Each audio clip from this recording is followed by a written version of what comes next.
Breaking news చూస్తున్నారు. భారత్ పాకిస్తాన్ మధ్య తీవ్ర ఉద్రిక్త పరిస్థితులు కనిపిస్తున్నాయి.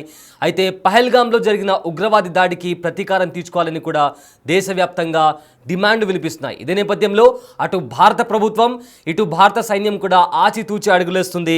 ఇప్పటికే ఈ విషయంలో కేంద్రంలోని నరేంద్ర మోదీ ప్రభుత్వం కొన్ని కీలకమైన అంశాలకు సంబంధించిన నిర్ణయం తీసుకుంది. అయితే మరోవైపు భారత త్రివిధ దళాలు కూడా ఎలాంటి పరిస్థితులైనా ఎదుర్కోవడానికి సిద్ధంగా ఉన్నామని కూడా ప్రకటించాయి. ఈ నేపథ్యంలో ఎప్పుడు ఏం జరుగుతుందోననే ఉత్కంఠ నెలకొంది. ఇలాంటి పరిస్థితుల్లో ఢిల్లీలో కొన్ని కీలక చర్చలు భేటీలు జరగడం కూడా ప్రాధాన్యత సంతరించుకుంది.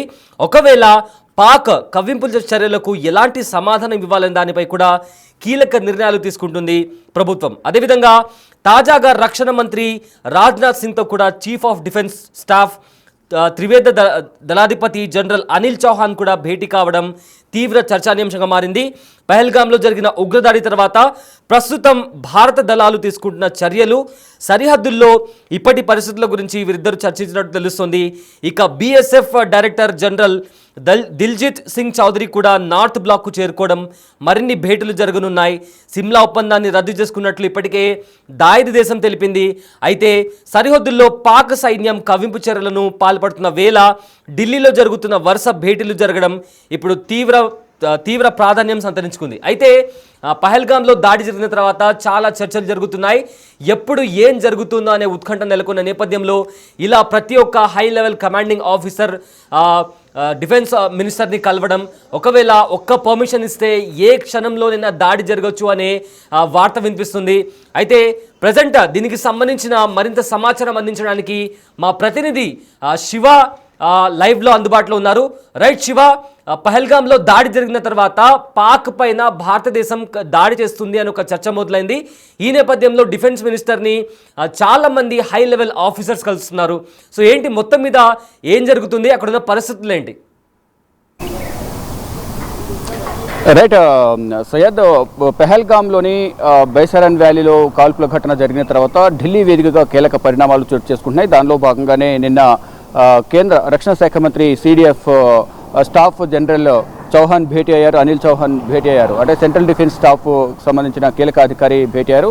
వారితో పాటు బీఎస్ఎఫ్ బోర్డ్ సెక్యూరిటీ ఫోర్స్ సంబంధించి డైరెక్టర్ జనరల్ కూడా భేటీ అయ్యారు. తాజా పరిణామాలకు సంబంధించి వారికి నివేదిక సమర్పించినట్టుగా కూడా తెలుస్తుంది. భవిష్యత్తులో ఏ విధంగా ముందుకు వెళ్ళాలి అనే అంశాలపై ఇద్దరు కూడా, ఇటు బోర్డర్ సెక్యూరిటీ ఫోర్స్, మరోవైపు సిడిఎఫ్ స్టాఫ్ జనరల్ చౌహాన్ కూడా భేటీ అయిన నేపథ్యంలో కీలకంగా కొన్ని కీలక పరిణామాలు చోటు చేసుకునే అవకాశం ఉంది అనేది కూడా ప్రచారం జరుగుతుంది. దానిలో భాగంగానే ఒకవైపు పాకిస్తాన్ కూడా యుద్ధానికి సిద్ధమంటూనే ఇక్కడ పాకిస్తాన్కి సంబంధించిన సైనికులందరూ ఒక్కొక్కరుగా రాజీనామా చేస్తున్నారు. పాకిస్తాన్కి సంబంధించిన మేజర్లు దాదాపు 250 మంది రాజీనామా చేశారు. పాకిస్తాన్ సైనికులు కూడా 1200 మంది రాజీనామా చేశారు. వారి బాటలోని మరికొంతమంది ఉన్నట్లుగా కూడా తెలుస్తోంది. దీనికి సంబంధించిన రాజీనామా లేఖలు పాకిస్తాన్ ఆర్మీ చీఫ్కు వారు పంపించారు. దానికి సంబంధించిన లేఖలను కూడా సోషల్ మీడియాలో వైరల్ అవుతూ ఉన్నాయి. అంటే పాకిస్తాన్కు సంబంధించి ప్రధానంగా గతంలో కూడా పుల్వామా అటాక్ జరిగింది. పాకిస్తాన్కి సంబంధించిన ఉగ్రవాదులు పుల్వామా అటాక్ చేశారు. 2019లో ఈ అటాక్ జరిగింది. పుల్వామా మెయిన్ రోడ్ పైనే సైనిక విధుల్లో భాగంగా వ్యాన్లో వెళ్తున్న సైనికులపై దాడి జరిగింది. దానిలో దాదాపు 40 మంది వరకు కూడా చనిపోయారు. ఆ ఘటన తర్వాత ఈ ఏదైతే పెహల్గామ్ ఘటన అవుతుందో అదే తీవ్రతతో ఈ ఘటన కూడా జరిగింది. దీంట్లో దాదాపు 26 మంది చనిపోయారనేది కూడా ప్రధానంగా చెప్తూ ఉన్నారు. దీనికి ప్రతీకారంగా దాడులు ఉండబోతున్నాయనేది కూడా భారత ప్రభుత్వం చెబుతుంది. ప్రధాని నరేంద్ర మోడీ కూడా అదేవిధంగా కీలక వ్యాఖ్యలు చేశారు.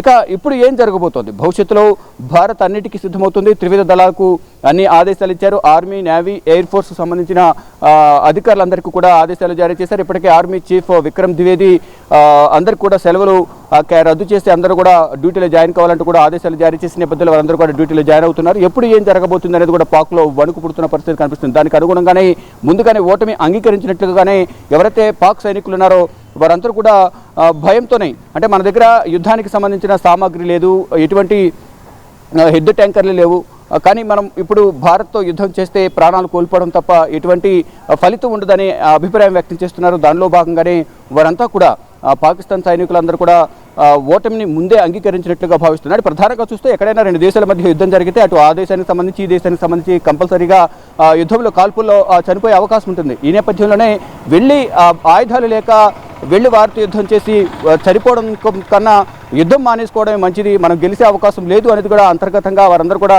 చర్చించుకుంటున్నారు. కానీ పైకి మాత్రం పాకిస్తాన్ ఆర్మీ అలాగే మంత్రులు కానీ ఆర్మీ చీఫ్ కానీ పైకి మేకపోతు గాంభీర్యం ప్రదర్శిస్తూ ప్రగల్భాలు పలుకుతున్నారు తప్ప వారి దగ్గర మా దగ్గర 130 అనుభవములు ఉన్నాయి, అంతా ఎంత సామాగ్రి అంతా యుద్ధ సామాగ్రి అంతా మా దగ్గర ఉంది, మిమ్మల్ని పేల్చేస్తాము తుడిచిపెట్టేస్తామంటూ వాళ్ళు చెప్తున్నప్పటికీ కూడా ఇండైరెక్ట్గా వారిలో అంతర్గతంగా చర్చలు కొనసాగుతూ ఉన్నాయి. అంటే భారత్తో యుద్ధం చేసి గెలిచే అంతా యుద్ధ సామాగ్రి మన దగ్గర ఉందా, లేదు, కాబట్టి యుద్ధానికి వెళ్ళడం కన్నా విరమించుకోవడం మంచిది, మేమైతే యుద్ధం చేయలేమంటూ కూడా వారు పాకిస్తాన్కి సంబంధించిన సైన్యం అంతా కూడా రాజీనామా బాట పట్టారు. వారి బాటలోని మరికొంతమంది కూడా ఉన్నట్లు కూడా తెలుస్తోంది. ఇక భారత విషయానికి వస్తే మొత్తం అస్త్రశస్త్రాలను సిద్ధం చేసుకుని భారత ప్రభుత్వం సిద్ధంగా ఉంది. ఆర్మీ బలగాలు జమ్మూ కాశ్మీర్, అనంతనాగ్, పుల్వామా, కుల్గాం, మరోవైపు పెహల్గాం పరిసర ప్రాంతాల్లో అంతా కూడా భద్రతను కట్టుదిట్టం చేశారు. ప్రజెంట్ మనం శ్రీనగర్లోని లాల్ చౌక్ ఉన్నాం. దీన్ని మనం వెనుక కనిపిస్తున్న గడియార స్తంభాన్ని ఘంటాఘర్ అంటారు. ఇక్కడ గత కొన్ని రోజులకు కూడా నిర్మాణం కనిపిస్తుంది. కానీ నిన్నటి నుంచి సండే మార్కెట్ కావడంతో జనం బయటకు వచ్చి మేము ఎవరికి భయపడము, ఇక్కడ ఉన్న సిచ్యువేషన్ అంతా నార్మల్గా ఉంది, పర్యాటకులు కూడా ఎవరు కూడా భయపడవద్దు, కాశ్మీర్ ప్రజలు చాలా మంచివారు, ఎవరో ఏదో ఉగ్రవాదులు కాల్పులు చేస్తే దాని ప్రభావం మా మీద పడుతుంది, మేము టూరిజం మీద ఆధారపడి బతుకుతున్నాం కాబట్టి టూరిస్టులు రావచ్చు, ఇక్కడ ఎటువంటి ఇబ్బంది లేదు, మేము మిమ్మల్ని చూసుకుంటాం, మీ ప్రాణానికి మా ప్రాణం అడ్డుపెట్టి మిమ్మల్ని ఇక్కడ అంతా కూడా చూపిస్తామంటూ వారు చెప్తున్నప్పటికీ కూడా గతంలో ఏదైతే కాల్పులు జరగకముందు ఎవరైతే వచ్చి పర్యాటకులు వచ్చారో ప్లాన్ చేసుకుని వారు మాత్రమే ప్రజెంట్ ఇక్కడ ఉన్నారు. కొత్తగా ఎవరు కూడా రాని పరిస్థితి కనిపిస్తుంది. దానివల్ల పర్యాటక రంగం అంతా కూడా ఇక్కడ కుట్టుపడింది. వీరికి ఆర్థికంగా కూడా నష్టం వాటిల్లుతున్న పరిస్థితి కనిపిస్తోంది. వీళ్ళు ప్రధానంగా చెప్పేది ఒకటే, మేము బతికేదే పర్యాటకం టూరిస్టుల మీద. ఇప్పుడు ఆ టూరిస్టులే రాకపోతే మా భవిష్యత్తు అనేది, మన జీవితం అనేది ప్రశ్నార్థకంగా మారుతుంది. కాబట్టి మీరు రావాలి, మీరు రావడం ద్వారా మాకు జీవనాధారం అనేది కూడా వారందరూ చెప్తూ ఉన్నారు. పర్యాటకులు రావచ్చు, ఎటువంటి ఇబ్బంది లేదు అనేది కూడా వారు చెప్తున్నారు. ఇక సాధారణంగా చూసుకుంటే గత 2 రోజుల నుంచి కూడా ఇటు లాల్ చౌక్లో సాధారణంగా రాకపోకలు అయితే కొనసాగుతున్నాయి. పర్యాటకులు కూడా గతంలో వచ్చిన పర్యాటకులే పరిసర ప్రాంతాల్లో జమ్మూ కాశ్మీర్ కానీ శ్రీనగర్ ఇట్లా ఈ ప్రాంతాల్లో తిరుగుతున్నారు. ఎవరైతే కొత్తగా బుక్ చేసుకుని క్యాన్సిల్ చేసుకున్నారు అటువంటి వారు రావచ్చు అనేది కూడా వీరైతే ఆహ్వానం పలుకుతున్నారు శ్రీనగర్ ప్రజలు. కానీ ఇక్కడ బోర్డర్లో చూసుకుంటే కనుక ఎదురు కాల్పులు అనేవి కవిపి చర్యలని పాకిస్తాన్ చేస్తోంది. దానికి సంబంధించి భారత్ సైన్యం కూడా ధీటుగా సమాధానం చెప్తుంది. కానీ ఏ సమయంలోనైనా యుద్ధం రావచ్చు అనేది కూడా ప్రధానంగా భావిస్తున్నారు. దానిలో భాగంగానే ఢిల్లీ వేదికగా కీలక పరిణామాలు చోటు చేసుకుంటున్నాయి. సయ్యద్, ఆన్ గ్రౌండ్ రిపోర్టింగ్ చేస్తున్నారు, ఢిల్లీలో కూడా ఉన్నారు, జమ్మూ కాశ్మీర్లో ఉన్న పహల్గామ్ దగ్గర కూడా మీరు అక్కడ ఆన్ గ్రౌండ్ రియాలిటీ గురించి మీరు చూశారు. అయితే ఏంటి మిలిటరీకి సంబంధించి అక్కడ వాతావరణం ఎలా ఉంది అండ్ సెక్యూరిటీ ఫోర్సెస్ ఏ విధంగా సిద్ధమవుతున్నారు? రైట్, డెఫినెట్గా ఇక్కడ సెక్యూరిటీ ఫోర్స్ కొత్తగా ఎవరైతే అనుమానవంతులు ఉన్నారో వారందరూ కూడా క్షుణ్ణంగా తనిఖీలు చేస్తున్నారు, బ్యాగులు తనిఖీలు చేస్తూ ఉన్నారు. కొత్తగా ఎవరైనా కనిపిస్తే మాత్రం వారి ఐడి కార్డును చెక్ చేసిన తర్వాత మాత్రమే వారిని వదిలిపెడుతున్న పరిస్థితి కనిపిస్తుంది. ప్రతి చోట కూడా గస్తీ కాస్తున్నారు. కార్డన్ సెర్చ్ ఆపరేషన్ అయితే కొనసాగుతుంది. ఏదైతే అనుమానితులు ఎవరైతే ఉన్నారో వారికి సంబంధించి ఉగ్రవాదులు ఎవరైతే కాల్పులు జరిపారో వారి సహచరులు కానీ వారికి సహకరించిన వారు కానీ ఇళ్లలో సోదాలు నిర్వహిస్తున్నారు. కొంతమంది ఇళ్లను ఇప్పటికే 6 ఇళ్లు ధ్వంసం చేశారంటే కూల్చివేసిన పరిస్థితి కనిపిస్తోంది. మరి కొంతమంది అనుమానితులను కూడా కూల్చేసేందుకు ఆర్మీ సిద్ధమవుతుంది. ఆర్మీ వెళ్ళి అక్కడ లోపల ఉన్న తహసీల్దార్ సిబ్బందితో ఆ ఇళ్లను కూడా పడవేస్తున్న పరిస్థితి కనిపిస్తోంది. వారి కుటుంబ సభ్యుల నుంచి వివరాలు సేకరిస్తున్నారు. మళ్ళీ తర్వాత ఇల్లు పడేసిన తర్వాత ఎవరైతే వెళ్ళి వారితో మాట్లాడుతున్నారో అనుమానితులు వారిని కూడా వెళ్ళి మళ్ళీ ప్రశ్నిస్తున్నారు. స్టేషన్ తీసుకువెళ్ళి కొంతమందిని స్టేషన్లో ఉంచి వారిని విచారిస్తున్న పరిస్థితి కనిపిస్తోంది. మొత్తంగా చూసుకుంటే ఎక్కడికక్కడ ఎవరైనా అనుమానితులు ఉంటే అటువంటి వారిని ప్రశ్నిస్తూ ఉన్నారు. ఎటువంటి అవాంఛనీయ సంఘటనలు మళ్ళా పునరావృతం కాకుండా ఉండే విధంగా కూడా పటిష్టమైన భద్రతనైతే ఇక్కడ బోర్డర్ సెక్యూరిటీ ఫోర్స్ కానీ ఆర్మీ కానీ ఇటు జమ్మూ కాశ్మీర్ పోలీసులు శ్రీనగర్ పోలీసులు అందరూ కూడా పటిష్టమైన భద్రతను అయితే ఏర్పాటు చేస్తున్నారు. ఎవరు ఎటువంటి భయం ఆందోళన వ్యక్తం చేయాల్సిన అవసరం లేదు. మీకు భద్రతగా ఆర్మీ అన్ని రకాల భద్రతా బలగాలు ఇక్కడ పహారా కాస్తున్నట్టు కూడా జమ్మూ కాశ్మీర్ ప్రభుత్వం చెబుతూ ఉంది. సయ్యద్, పహల్గామ్ ఉగ్రదాడి అనంతరం పాకిస్తాన్తో ఇప్పటికే దౌత్య సంబంధాలపై కేంద్ర ప్రభుత్వం కీలక నిర్ణయాలు తీసుకుంది. ఈ చర్యలను జీర్ణించుకోలేని పాక్ నేతలు భారత్పై తమ అక్కసును వెళ్లగక్కుతున్నారు. ఇక కాల్పుల విరమణ ఒప్పందాన్ని ఉల్లంఘిస్తున్న పాక్ సైనికులు నియంత్రణ లేఖ వెంబడి కూడా దాడులు చేస్తూనే అయితే పాక్ దాడులను కూడా భారత సైన్యం సమర్థవంతంగా తిప్పికొడుతోంది.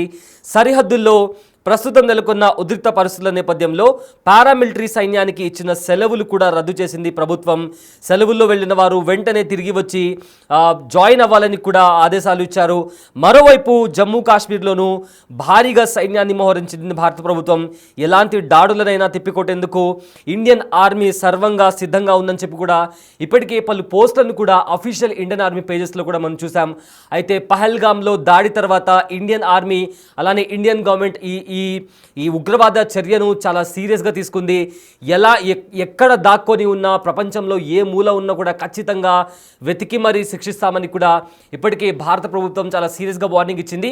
ఇదే నేపథ్యంలో గత 3 రోజుల నుంచి జమ్మూ కాశ్మీర్లోని చాలా కొండ ప్రాంతాల్లో కావచ్చు, అడవిలో కావచ్చు, లేదా మారుమూల గ్రామాల్లో కావచ్చు జల్లెడ పట్టి మరి సర్చ్ ఆపరేషన్ కుంబింగ్ చేసినటువంటి పరిస్థితి కనిపించింది. సో ఈ ప్రాసెస్లో ఒక క్రాస్ ఫైరింగ్ జరిగిన నేపథ్యంలో ఒక ఎన్కౌంటర్ కూడా జరిగింది. ఆ ఎన్కౌంటర్లో లష్కరే తోయబాకి సంబంధించిన ఒక కమాండర్ని కూడా ఇండియన్ ఆర్మీ వాళ్ళు హతమార్చారు. ఇదే నేపథ్యంలో కొంతమంది ఎవరైతే ఉగ్రవాదులు ఉన్నారో వాళ్ళ హైడౌట్స్ని కూడా గుర్తించారు.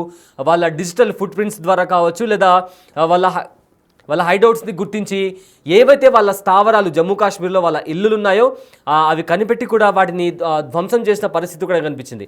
అయితే పాకిస్తాన్ ఎప్పుడైతే ఈ POK అనే ఒక అంశం వచ్చిందో, పాకిస్తాన్ ఆక్రమిత కాశ్మీర్ని కూడా తిరిగి భారతదేశం కైవసం చేసుకోబోతుంది అనే ఒక చర్చ బయటకు వచ్చిన నేపథ్యంలో పాకిస్తాన్లో మరింత భయం పెరిగింది. దీంతో వాళ్ళు యుద్ధ ట్యాంకర్లను కూడా సరిహద్దుల వైపు మోహరించారు. బట్ ఏది ఏమైనప్పటికీ అంతగా ఫుల్లీ ఎక్విప్డ్ వెపన్స్ వాళ్ళ దగ్గర లేని పక్షాన చాలామంది పాకిస్తాన్కి సంబంధించిన ఆర్మీ మేజర్లు కావచ్చు, కొంతమంది సైనికులు కావచ్చు, చాలామంది రిజైన్ చేశారు. ఎందుకంటే మన దగ్గర భారత్తో పోరాడేంత శక్తి లేని నేపథ్యంలో మనం యుద్ధానికి ఎలా వెళ్ళగలము అనే ఒక క్వశ్చన్ మార్క్తో చాలామంది కూడా ఆర్మీకి సంబంధించిన మేజర్స్ కావచ్చు, పాకిస్తాన్లో సైన్యంలో ఉన్న చాలామంది సైనికులు కావచ్చు రిజైన్ చేసినటువంటి పరిస్థితి కనిపించింది.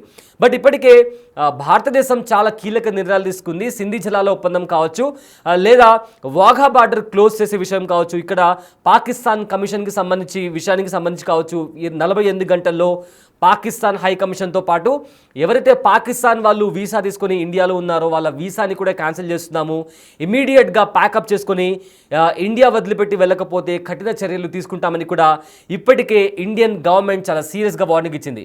అయితే రాజ్నాథ్ సింగ్తో కూడా చాలామంది హై లెవెల్ ఆఫీసర్స్ కూడా రాజ్నాథ్ సింగ్తో, డిఫెన్స్ మినిస్టర్ అయిన రాజ్నాథ్ సింగ్తో కలుస్తున్నారు. సో ఈ నేపథ్యంలో వన్స్ ఇండియన్ గవర్నమెంట్ పర్మిషన్ ఇస్తే అటాక్ చేయడానికి ఇండియన్ ఆర్మీ రెడీగా ఉన్నట్లు కూడా తెలుస్తోంది.